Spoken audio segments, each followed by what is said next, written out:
Umar bin Khattab itu memberikan wasiat dan nasihat. Kalau bisa ini dicamkan dan kita pikirkan sebelum kita tidur. Hasibu anfusakum qabla an tuhasabu. Hisablah diri kalian sebelum kalian dihisab. Subhanallah. Cara menghisab diri kita dengan cara mengenungi apa saja yang telah kita lakukan di hari ini. Sebelum tidur misalnya. Tentang kedua mata kita. Apa yang kita lihat hari ini. Subhanallah. Alhamdulillah baik-baik.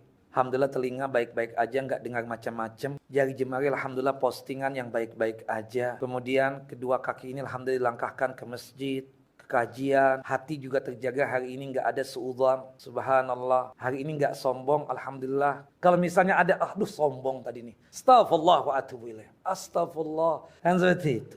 Subhanallah ibu-ibu. Ada satu hadis, tapi memang hadis ini diperdebatkan di kalangan para ulama tentang kesohihannya.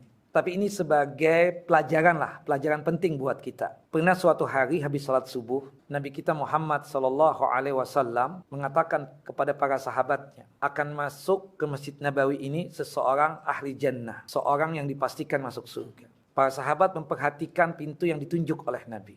Ternyata yang masuk si Fulan bin Fulan. Besok harinya, hari kedua, Rasulullah info lagi, menunjuk pintu yang lain, akan masuk ke dalam Masjid Nabawi ini seseorang yang dipastikan masuk surga, ahlul jannah. Sahabat memperhatikan pintu yang ditunjuk oleh Nabi. Ternyata orangnya sama seperti kemarin. Hari ketiga Rasulullah mengatakan lagi, menunjuk pintu yang lain dari Masjid Nabawi, akan masuk lewat pintu ini seseorang yang ahlul jannah. Ternyata orangnya pun juga apa? Sama. Abdullah bin Amr bin As, dia ingin menyelidiki nih orang. Apa amalannya? Pasti ada amalan yang luar biasa yang dilakukan oleh orang ini. Saking keponya untuk kebaikan, dia sambil berhilah. Dia mengatakan, aku lagi ada masalah nih sama abah.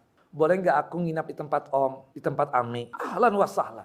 Hari pertama, Abdullah bin Amr bin As ini kan terkenal. Tahajud itu hampir tiap malam. Ini orang tidur, bangun-bangun dia menjelang subuh. Tahajud juga, witir juga, tapi nggak sebanyak Abdullah bin Amr bin As. Hari pertama dia nggak menemukan amalan apa yang membedakan dirinya dengan orang itu. Nggak ada sama sekali, hampir sama. Bahkan kalau dihitung-hitung, lebih banyak Abdullah bin Amr bin As radhiyallahu anhum dalam masalah beramal. Hari kedua, Abdullah bin Amr bin As ini kan suka puasa. Orang itu nggak puasa, dia makan. Allahu Akbar, apa amalannya? Qobliyah, ba'diyah, sama. Hari kedua pun gagal. Ingin tahu tentang amalan si fulan ini. Amalan apa yang membuat Rasulullah mengatakan tentang si fulan ini 3 hari berturut-turut ahlul jannah, ahlul jannah, ahlul jannah. Hari yang ketiga juga tidak mendapatkan. Sampai Abdullah bin Amr bin As ini datang kepada dia. Sebenarnya aku nggak ada masalah dengan ayahku. Tapi kenapa aku bersikap seperti ini? Ingin nginap di rumah antum. Tidak lain Rasulullah menceritakan tentang antum sampai 3 hari berturut-turut. Antum ini ahlul jannah. Sebenarnya aku ingin tahu amalan apa yang dilakukan oleh ammu,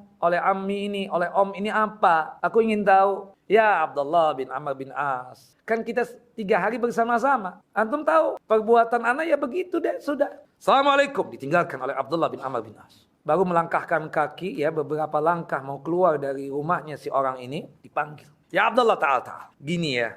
Aku nggak tahu nih ini amal soleh aku atau tidak. Sebelum aku tidur itu, aku muhasabah diriku sendiri. Ada beberapa hal yang aku lakukan. Pertama, aku apakah sudah berbuat baik hari ini? Yang kedua, sebelum aku tidur itu aku muhasabah. Apakah hari ini bermaksiat? Kemudian yang ketiga yang paling penting, kalau ada orang yang melakukan kesalahan denganku, aku maafkan kesalahannya. Yang keempat, kebiasaanku, aku tidak mau untuk mengurusi urusan orang. Aibnya orang apalagi. Kalau aku merasa bahwasannya aku melakukan perbuatan kebajikan, aku bersyukur kepada Allah dengan mengucapkan tahmid dan pujian kepada Allah Jalla wa'ala. Dan sekaligus aku berdoa semoga amalan hari ini diterima oleh Allah Jalla wa'ala. Tapi aku jika merasa hari ini melakukan perbuatan dosa, mungkin dosa yang dilakukan oleh mata, telinga, atau jari jemari, atau tangan, atau kaki, aku segera beristighfar kepada Allah Jalla Jalaluhu. Kemudian aku pastikan juga kalau ada orang yang hari ini salah kepadaku, atau mungkin dia tersebut zolim kepadaku, aku maafkan. Aku tidak pernah membalasi. Termasuk aku tuh hobinya cuma ngurusin diri sendiri. Gak suka ngurusin orang lain. Aibnya orang aku gak pernah mau. Subhanallah, pantang bagiku untuk ngurusin aibnya. Kata Abdullah bin Amr bin As, lihada, sebab ini. Sebab ini, subhanallah, Allahu Akbar.